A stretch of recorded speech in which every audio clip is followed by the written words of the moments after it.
नमस्कार। भाग्योदय विचार प्रवाह श्रृंखला की 218वीं 218 कड़ी में आपका स्वागत है, अभिनंदन है। आज रविवार 28 जुलाई 2024। इस साप्ताहिक यानी रविवासरी वार्ता में आज 18वीं वार्ता है मेरी संस्था सेवा यात्रा पर, अर्थात कड़ी नंबर 201 से आज 218 तक की कड़ियों में हमने गायत्री परिवार से जुड़ने से लेकर अब तक की आध्यात्मिक सेवा पर बात करी। मुख्य विषय हमने कवर किए। आज इस चर्चा का समापन है।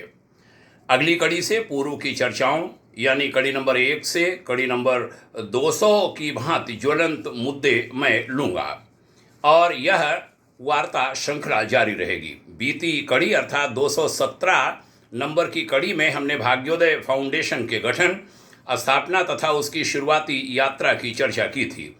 भाग्योदय फाउंडेशन गति लेने लगा था। एनसीआर यानी राष्ट्रीय राजधानी क्षेत्र में बच्चों का आवास हो जाने के बाद हमने दिल्ली एनसीआर का अपना इस्टेब्लिशमेंट यानी आवासीय व्यवस्था को समाप्त कर दिया था। केंद्रीय अर्थात राष्ट्रीय कार्यालय दिल्ली बनाए रखते हुए लखनऊ में भी आवासीय कार्यालय भाग्योदय फाउंडेशन का बना था, जिसका उद्घाटन वरिष्ठ आईएएस अधिकारी, उत्तर प्रदेश राज्य ग्राम्य विकास संस्थान यानी एसआईआरडी के महानिदेशक, यूपी प्रशासनिक अकादमी के महानिदेशक तथा प्रमुख सचिव परिवहन उत्तर प्रदेश शासन श्री एल वेंकटेश्वर लू के द्वारा दीप प्रज्वलन करके प्रज्ञा कुंज सेक्टर 11 इंदिरा नगर पर किया गया था। इसी बीच भाग्योदय फाउंडेशन के निदेशक कार्यक्रम श्री अमित मोहन के प्रयासों से हमारे संरक्षकत्व में एमएसएमई मंत्रालय भारत सरकार के सहयोग से हापुड़ जिले के गढ़ मुक्तेश्वर के समीप एक गांव में माटी कला केंद्र की स्थापना हुई। लगभग 3 करोड़ रुपए से शुरू हुआ ये केंद्र बड़ी संख्या में ग्रामीण जन को रोजगार उपलब्ध करा रहा है, प्रदान कर रहा है। उधर नैनीताल हल्द्वानी की तलहटी में प्रायः 25 एकड़ भूभाग पर उत्तर प्रदेश के रामपुर के मिलक जनपद के क्रिमचा गांव में वेद भारती आश्रम की परिकल्पना ने आकार लेना शुरू किया। किशन शांति फाउंडेशन, जिसके कल्पना पुरुष वरिष्ठ चिकित्सा विज्ञानी डॉक्टर हरीश अग्रवाल जी हैं, और भाग्योदय फाउंडेशन जो हमारे नेतृत्व में काम कर रहा है, का यह सह प्रयास आगे राष्ट्र सेवा में मील का पत्थर बने, इसमें आपके स्नेह सहयोग की कामना है। भाग्योदय ग्रामों की परिकल्पना के तहत श्री कृष्ण नगरी मथुरा के वृंदावन भगवान कृष्ण की लीला नगरी के चौमुहा गांव में भाग्योदय फाउंडेशन के शुभ चिंतक श्रद्धेय श्री स्वामी जयकृष्ण दास जी महाराज, जो यमुना रक्षक दल के राष्ट्रीय अध्यक्ष हैं, के संयोजकत्व में स्थापित श्री राधा मोहन जी गौशाला ने एक अच्छा स्वरूप, अच्छा आकार लेना शुरू किया। वहाँ भाग्योदय फाउंडेशन की गतिविधियां साथ में मिलकर चल रही हैं, अच्छा विस्तार ले रहा है। भाग्योदय फाउंडेशन के मुख्य ध्येय में एक है श्रेष्ठ सोच और अच्छे श्रेष्ठ कर्तव्य वाली संस्थाओं तथा व्यक्तियों के बीच समन्वय एवं सहगमन का प्रयास। इस दिशा में प्रयास जारी हैं। लगभग 108 लोक सेवी संस्थाओं की माला तैयार हो रही है। इसी बीच मुझे अनेक सम्मान भी विभिन्न संगठनों से मिले और उन सम्मानों की यहाँ विस्तार से मैं चर्चा नहीं कर रहा हूँ। लगभग 17 सम्मान हैं, 16-17 सम्मान। अब आज की चर्चा का समापन करना चाहूँगा। इस बीच कुछ यादों और कुछ सुझावों को भी आपके बीच बांटूंगा जो पीछे की कड़ियों में कदाचित छूट गई थीं। देव संस्कृति विश्वविद्यालय हरिद्वार की सेवा के दौरान मेरी धर्मपत्नी की 5 वर्षीय प्रतिनियुक्ति उत्तर प्रदेश से उत्तराखंड के दौरान उत्तराखंड शासन के श्रम सचिव, श्रम प्रशिक्षण एवं सेवायोजन सचिव श्री दिलबाग सिंह द्वारा 3 बरस बाद उन्हें उत्तर प्रदेश को रिलीव कर दिए जाने पर हमें थोड़ी परेशानी हुई थी। कोई सहायता सहयोग नहीं मिल पा रहा था और हमने ध्यान आकर्षित किया था तब के मुख्य सचिव उत्तराखंड श्री इंदु कुमार पांडे जी का, और उन्होंने हस्तक्षेप कर अपने पास फाइल मंगाकर श्रीमती मिश्रा की प्रतिनियुक्ति बढ़ाई थी। बाद में 2 वर्ष और बढ़ी थी। मैं श्री पांडे जी के प्रति आभार व्यक्त करता हूँ।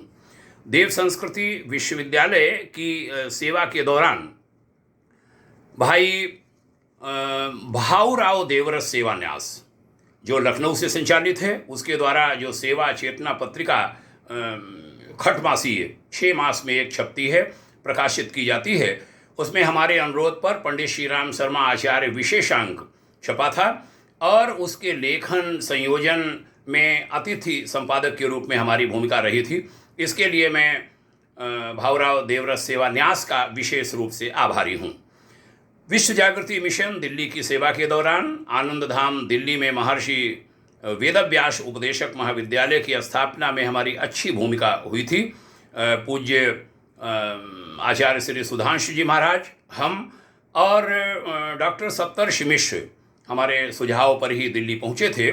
तीनों के साथ विचार विमर्श के बाद जन्म लिया था महर्षि वेदव्यास उपदेशक महाविद्यालय ने। वह महाविद्यालय बड़ा अच्छा काम कर रहा है।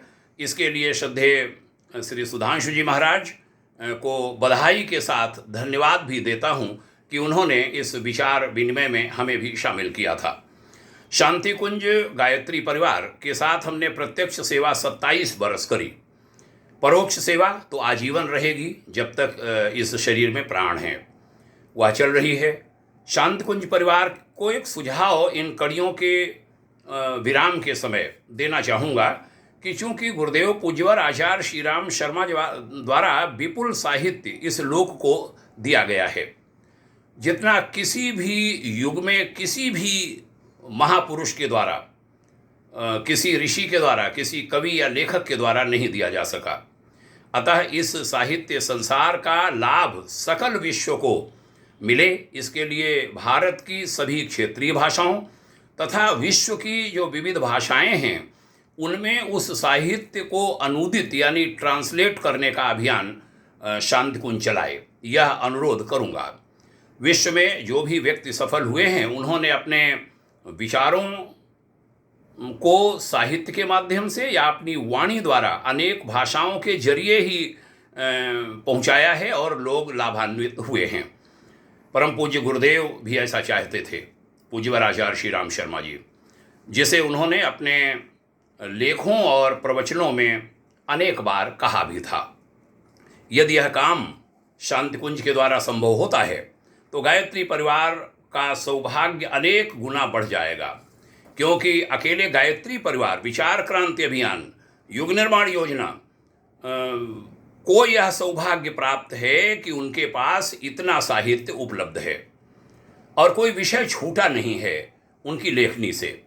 बड़ी बात यह है कि गुरुदेव ने इतने महान और विशाल साहित्य भंडार पर कोई कॉपीराइट नहीं रखा ताकि दुनिया का हर व्यक्ति अपने अपने हिसाब से हिमालय के ऋषियों की इस विचार संपदा का लाभ उठा सके।